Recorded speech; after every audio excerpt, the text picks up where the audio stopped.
చిచ్చు మామిడికాయ పచ్చడి. పక్షుల గ్రామంలో ఎండాకాలం తీవ్రత రోజు రోజుకు పెరిగిపోతుంది. ఎండవేడికి పక్షులన్నీ నీరసించిపోయాయి. ఎవరికి ఎలాంటి ఆహారం తినాలనిపించడం లేదు. నోరంతా చేదుగా మారిపోయి పక్షులన్నీ పస్తులుంటున్నాయి. ఈ సమస్యను గమనించిన ఊరి పెద్ద మాహి మర్రి చెట్టు నీడలో ఒక సమావేశం ఏర్పాటు చేసింది. పక్షులారా, అందరూ నా మాట వినండి. ఈ ఎండాకాలం వేడికి మన ఊర్లో ఎవరికి ఆకలి వేయడం లేదు. అందరూ పండ్లు గింజలు తినడం మానేశారు. ఇలాగే ఆహారం తీసుకోకపోతే మన ఒళ్ళంతా నీరసించిపోతుంది. పిల్లలు కూడా చాలా డల్ గా కనిపిస్తున్నారు. ఎవరికి ఏమీ తినాలనిపించకపోవడానికి కారణం ఏమిటి? నోటికి రుచిగా ఏదైనా కావాలా? అవును మహి గారు, నా బాధ ఎవరితో చెప్పుకోను. ఈ ఎండకు నోరంతా చేదుగా అయిపోయింది. రోజు తినే పండ్లు అస్సలు రుచించడం లేదు. సరైన ఆహారం లేక నా తెల్లటి ఈకలు రంగు మారిపోతున్నాయి.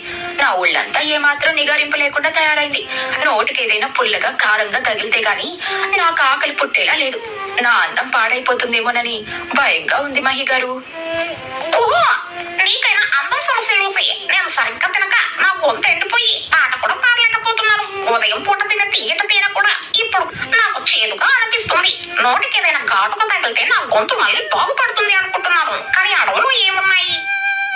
నిజం మహి గారు, నా కొడుకు పన్ను గత 2 రోజుల నుండి సరిగ్గా గింజలు ముట్టడం లేదు. వాడి ఒళ్ళంతా సన్నపడిపోయింది. ఏదైనా కొత్త రుచుంటే గాని వాడు తినేలా లేడు. అవునండి, నాకు ఆ తీయటి పండు చూస్తుంటేనే వికారంగా అనిపిస్తుంది. నాకు కడుపులో ఏదోలా ఉంది. కారంగా పుల్లగా ఏదైనా ఉంటే బాగుండు. అమ్మా, నాకు కూడా వాంతులు వచ్చేలా ఉంటమ్మా. నోరంతా అసహ్యంగా ఉంటమ్మా. ఆ తీయటి జామకాయలు నాకు వద్దమ్మా. నోట్లో వేసుకోగానే నీళ్లు ఊరేలా ఏదైనా కమ్మటి ఆహారం చేయవా అమ్మా? నాకు చాలా ఆకలిగా ఉన్నా. ఏమి తినలేకపోతున్నానమ్మా. బాధపడికి వచ్చి అందరి పరిస్థితి ఇలాగే ఉంది మహి గారు. అందరి నోటి రుచి చచ్చిపోయింది. ఎండాకాలంలో నోటికి పుల్లగా కారంగా ఉంటే కాని ఆకలి పుట్టదు. నాకు ఒక అద్భుతమైన ఆలోచన వచ్చింది. మన అడవిలో ఇప్పుడు పచ్చి మామిడికాయలు బాగా దొరుకుతాయి కదా. వాటితో మనం అందరం కలిసి అడవి మామిడికాయ పచ్చడి ఎందుకు చేసుకోకూడదు? అది నోటికి తగిలితే చాలు, ఆకలి తానంతటా అదే వస్తుంది. భలే చెప్పవుతుంది. మామిడికాయ పచ్చడి పేరు వింటుంటేనే నా నోట్లో నీళ్లు ఊరుతున్నాయి. ఎండాకాలంలో పచ్చడి తినడం వల్ల ఒంటికి కూడా చాలా మంచిది. కానీ దానికి కావలసిన కారమైన అడవి మిరియాలు, కొండ ఉప్పు మరియు ముఖ్యంగా మంచి పుల్లటి మామిడికాయలు తీసుకురావడం చాలా కష్టమైన పని కదా. మీరు అస్సలు కంగారు పడకండి.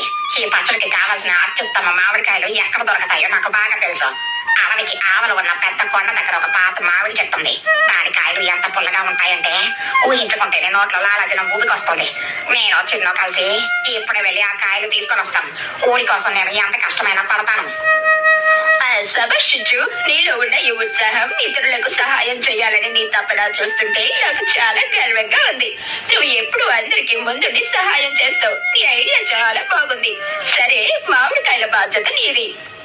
అమ్మో, నువ్వు చాలా గ్రేట్ అమ్మో. నీకు అడవిలో దొరికి ప్రతి చెట్టు గురించి బాగా తెలుసు. నేను కూడా నీతో పాటు వచ్చి ఆ కాయలు కొయ్యడంలో సహాయం చేస్తానమ్మా. మనం చాలా కాయలు తెద్దామమ్మా. చిచ్చు, నువ్వు మామిడికాయలు తీసుకొని వచ్చే లోపు నేను మరియు చోటు కలిసి పచ్చడికి కావలసిన అడవి మిరియాలు, కొండ ఉప్పు, అడవి ఆవాలు తీసుకొని వస్తాం. వాటిని బండరాయి మీద మెత్తగా నూరి మసాలా సిద్ధం చేసి పెడతామే. మరి నేనేం చేయాలమ్మా? నేను కూడా పచ్చడి చేయడంలో సహాయం చేస్తానమ్మా. నా ఊరికి కూర్చోవడం ఇష్టం లేదమ్మా. అలాగే బుజ్జి, పచ్చడి కలుపుకోవడానికి మనకు ఒక పెద్ద బండరాయి గుంట కావాలి. నువ్వు బండు కలిసి చెరువు గట్టు దగ్గర ఉన్న ఆ పెద్ద బండరాయి గుంటను శుభ్రంగా కడిగి ఆరబెట్టండి. అందులోనే మనం పచ్చడి కలుపుతాం. నేను మరియు కుహు వెళ్లి పచ్చడిని దాచుకోవడానికి పెద్ద తామరాకులు మరియు మర్రాకులు తీసుకుని వస్తాం. వాటిలో పెడితే పచ్చడి ఎన్నాళ్ళైనా నిల్వ ఉంటుంది. సువాసన కూడా పాడవదు. అందరూ ఎంతో సంతోషంగా తమ పనుల్లో నిమగ్నమయ్యారు. పచ్చడి అనగానే అందరిలో ఆకలి, ఉత్సాహం ఒకేసారి మొదలయ్యాయి. చిచ్చు మరియు చిన్ను చాలా దూరం ప్రయాణించి ఆ కొండ దగ్గరున్న మామిడి చెట్టు వద్దకు చేరుకున్నారు. చిన్న, చూసావా ఈ మామిడికాయలు ఎంత పచ్చగా గట్టిగా ఉన్నాయో? ఈ కాయలు పచ్చడికి కరెక్ట్ గా సరిపోతాయి. నేను నా గట్టి మొక్కతో వీటి కాడలు కొరుకుతాను. నువ్వు కింద పడకుండా ఆకులలో పట్టుకో. సరేనమ్మా, నేను జాగ్రత్తగా పట్టుకుంటాను. ఈ కాయలు పుల్లటి వాసన ఇక్కడికి వచ్చేస్తుందమ్మా. నాకైతే ఇప్పుడే తినాలనిపిస్తుంది. ఇప్పుడు వద్దురా చిన్నగా, పచ్చడి చేసాకే తినాలి. ఇదిగో ఈ పెద్ద కాయ పట్టుకో. ఇలా మనం ఊరందరికీ సరిపడా కాయలు తీసుకెళ్తాం. మన ఊరి పక్షులు ఆకలితో ఉండకూడదు. మరోవైపు ఊరిలో తుని మరియు చోటు అడవి మిరియాలు కొండ ఉప్పు తెచ్చి ఒక పెద్ద బండరాయి మీద వేశారు. ఇద్దరు కుండ్రటి రాళ్లను ముక్కుతో మరియు కాళ్లతో పట్టుకుని వాటిని నూరడం మొదలు పెట్టారు. తుని, ఈ అడవి మిరియాలు చాలా ఘాటుగా ఉన్నాయి. నూరుతుంటే ఘాటుకి కళ్ళు మండుతున్నాయి. కానీ ఈ ఘాటే పచ్చడికి అసలైన రుచినిస్తుంది. అవును చోటు, కొండ ఉప్పు కూడా చాలా స్వచ్ఛంగా ఉంది. మన పచ్చడికి ఇది అద్భుతమైన రుచినిస్తుంది. మెత్తగా నూరుదాం. కారం ఎంత మెత్తగా ఉంటే మామిడికాయ ముక్కలకు అంత బాగా పడుతుంది. నేను మరియు పన్ను ఆ బండరాయి కుంటను శుభ్రంగా కట్టామమ్మా. అందులో ఒక్క మట్టి కణం కూడా లేదమ్మా. ఎందుకు ఆ కుంట బాగా ఆరిపోయిందమ్మా. శభాష్ పుచ్చి, నువ్వు చాలా మంచి పని చేశావు. ఇదిగో ఈ మసాలా అంతా ఆ కుంటలో పొయ్యి. కొద్దిసేపటికి చిచ్చు మరియు చిన్ను తామరాకుల్లో నిండుగా పచ్చటి మామిడికాయలను మోసుకుంటూ అక్కడికి చేరుకున్నారు. ఇవదతని అద్భుతమైన పుల్లటి మామిడికాయలు. నేను చెట్టు పై భాగాన ఉన్న లేత కాయల్ని మాత్రమే ఏరి తెచ్చాను. ఇవి పచ్చడికి చాలా బాగుంటాయి. వా చిచ్చు, నువ్వు చాలా వేగంగా వెళ్లి తెచ్చావు. నీ కష్టం వల్ల పచ్చడి సగం పూర్తయినట్లే. ఇప్పుడు మనం ఈ కాయలను ఎలా కొయ్యాలి? ఆ మహిళను నేను నా కోసం ఎప్పుడు ఒక పదునైన వాడి రాయిని ఉంచుకుంటుంటాలే. దానితో నేను ఈ మామిడికాయని చిన్న చిన్న ముక్కలుగా కోస్తాను. నా ముక్కు కూడా చాలా గట్టిది. ముక్కలు సమానంగా వచ్చేలా చేస్తాను. చిచ్చు ఎంతో నేర్పుగా ఆ పదునైన రాతితో మామిడికాయలను ముక్కలుగా చేయడం మొదలుపెట్టింది. ఆ పుల్లటి ముక్కలు చూస్తుంటే అందరికీ నోరూరుతుంది. ముక్కలన్నీ ఆ బండరాయి గుంటలో వేశారు. ఇప్పుడు అందరూ చూడండి, ఈ మామిడికాయ ముక్కలకు మనం నూరిన అడవి మిరియాల కారం, కొండ ఉప్పు మరియు అడవి ఆవాల పొడి పట్టిద్దాం. చిచ్చు, నువ్వు ఆ పెద్ద ఆకును పట్టుకుని బాగా కలుపు. అంతా బాగా కలపాలి. చిచ్చు ఎంతో ఓపికగా ముక్కలకు మసాలా అంతా పట్టేలా కలిపింది. పచ్చడి గుమగుమలు ఊరంతా వ్యాపించాయి. అబ్బా, ఏమిటి సువాసన! కారం, పులుపు, ఉప్పు కలిసిన ఈ వాసన పీలుస్తుంటే నా ఒళ్ళంతా పులకించిపోతుంది. నాకిప్పుడే ఆకలి మొదలైంది. ఇది ఇప్పుడే తినకూడదు లూసి. ఈ పచ్చడికి ఎండ తగలాలి. కనీసం ఒక గంట సేపు ఈ బండరాయి గుంటలోనే ఉంచి ఎండలో ఊరనివ్వాలి. అప్పుడే ముక్కలకు ఉప్పు, కారం బాగా పట్టి రుచి రెట్టింపవుతుంది. అందరూ ఆశగా ఆ పచ్చడి గుంట చుట్టూ కూర్చొని ఎదురు చూస్తున్నారు. ఎండ బాగా కాస్తుంది. పచ్చడి ఎండకు ఊరుతూ అద్భుతమైన వాసన వెదజల్లుతుంది. కానీ అకస్మాత్తుగా ఆకాశంలో మార్పు వచ్చింది. సుడిగాలి లాంటి ఒక పెద్ద గాలి రావడం మొదలైంది. గాలికి అడవిలో ఉన్న దుమ్ము, ఎండిన ఆకులు గాల్లోకి లేచాయి. అయ్యో, గాలి చాలా వేగంగా వస్తుంది. ఈ సుడిగాలికి దుమ్మంతా వచ్చి మన పచ్చడిలో పడిపోతుంది. మనం ఎంతో కష్టపడి చేసిన పచ్చడి పాడైపోతుంది. అవును, దుమ్ము పడితే దాన్ని ఎవరు తెలియరు. ఇప్పుడు ఏం చేయాలి? దాని మీద కప్పడానికి మన దగ్గర ఏం లేదే. అమ్మా, గాలికి నాకు కళ్ళు మండుతున్నాయమ్మా. మన పచ్చడి పాడైపోతుందా అమ్మా? అందరూ కంగారు పడుతున్న చిచ్చు ఒక్కసారిగా తన ఒళ్ళంతా ముడిచి వేగంగా గాల్లోకి ఎగిరింది. ఎవరో భయపడకండి, నేను ఎప్పుడే వస్తాను. నా పచ్చడి నేను పాడు కానివ్వను. చిచ్చు గాలిని చీల్చుకుంటూ పక్కనే ఉన్న పెద్ద అరటి చెట్ల దగ్గరికి వెళ్ళింది. తన పదునైన ముక్కుతో 2 అతిపెద్ద అరటాకులను వేగంగా కోసి తీసుకుని వచ్చింది. చిన్నగా తుని, ఈ ఆకులను పచ్చడి గుంట మీద కప్పండి. గట్టిగా పట్టుకోండి. అందరూ కలిసి ఆ పెద్ద అరటి ఆకులతో బండరాయి గుంటను పూర్తిగా కప్పేశారు. ఆకుల అంచుల మీద గట్టి రాళ్లను పెట్టారు.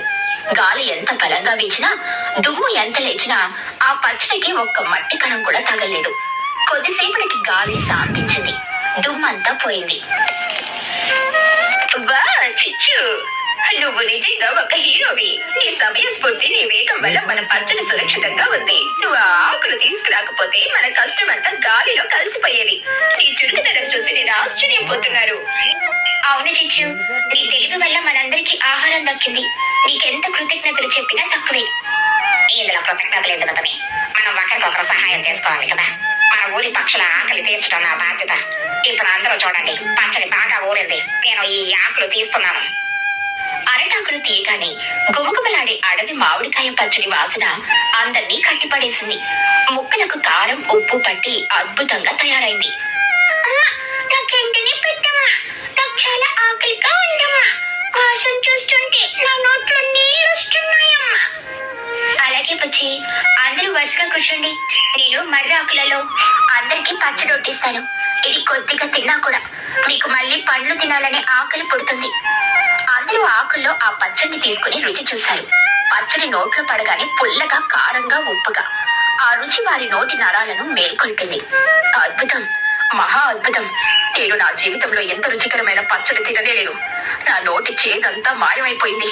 నాకిప్పుడు బోలెడన్ని పండ్లు తినాలనిపిస్తుంది. నా గొంతులోని మంట అంతా పోయింది. ఈ కారం నా గొంతులో క్లియర్ చేసింది. నా పాటలన్నీ మళ్ళీ బయటకు వస్తున్నాయి. తుని, నీ వంట సూపర్. అంటే ఇది చాలా రుచిగా ఉంది. నేను నా ఆకలిని తినేస్తాను. నాకు ఆకలిగా ఉంది.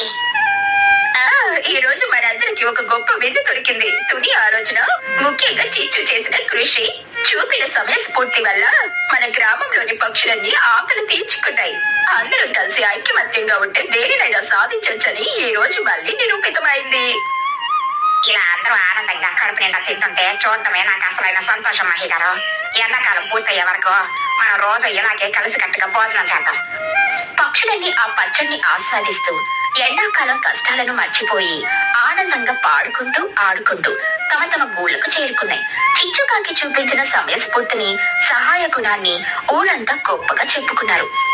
ఈ కథలోని నీతి ఏంటంటే, సమిష్టి కృషితో కష్టపడే తత్వంతో చేసే పని ఎప్పుడు గొప్ప ఫలితాన్ని ఇస్తుంది. ఆపద సమయంలో తెలివిగా, వేగంగా ఆలోచిస్తే ఎంతటి నష్టాన్నైనా నివారించవచ్చు. పక్షుల గ్రామంలో ఎండాకాలం వేడి ఇంకా తగ్గనే లేదు. ఈ వేడికి పక్షులకి రోజు తినే తీయటి పండ్లు, గింజలు తినాలని అనిపించడం లేదు. నోటికి ఎంతో కొత్తగా, కారంగా తినాలని అందరూ ఆశపడుతున్నారు. ఆకలున్నా కూడా చప్పటి ఆహారం చూస్తే ఎవరికి తినబుద్ధి కావడం లేదు. ఈ ఆహార సమస్య గురించి మాట్లాడటానికి ఊరి పెద్ద మహి అందరినీ మర్రి చెట్టు కిందకి పిలిచింది. పక్షులారా, అందరూ విన్నారు కదా, ఈ ఎండల్లో మనకి రోజు తినే పండ్లు తినాలంటే నోరు చచ్చిపోతుంది. అసలే వేడి, దానికి తోడు ఈ చప్పటి ఆహారం. ఎవరు సరిగ్గా తినడం లేదు. పిల్లలు ఆకలితో నీరసించిపోతున్నారు. మనం తెచ్చుకున్న ఆహారం అంతా వృధా అయిపోతుంది. నోటికి ఎంతో రుచిగా, కారంగా ఉండే ఆహారం కావాలి. లేదా పక్షులన్నీ నీరసంతో మాడిపోతాయి. ఎవరికైనా ఏదైనా కొత్త ఆలోచన ఉందా? అవును మహి గారు, ఈ చప్పటి పండ్లు తిని తిని నా నోరు చేదుగా అయిపోయింది. సరైన ఆహారం లేక నా తెల్లటి ఈకలు రంగు తగ్గిపోతున్నాయి. నా ఒళ్ళంతా ఎంతో నీరసంగా, అందవిహీనంగా మారిపోతుంది. నాకేదైనా కొత్తగా నోరు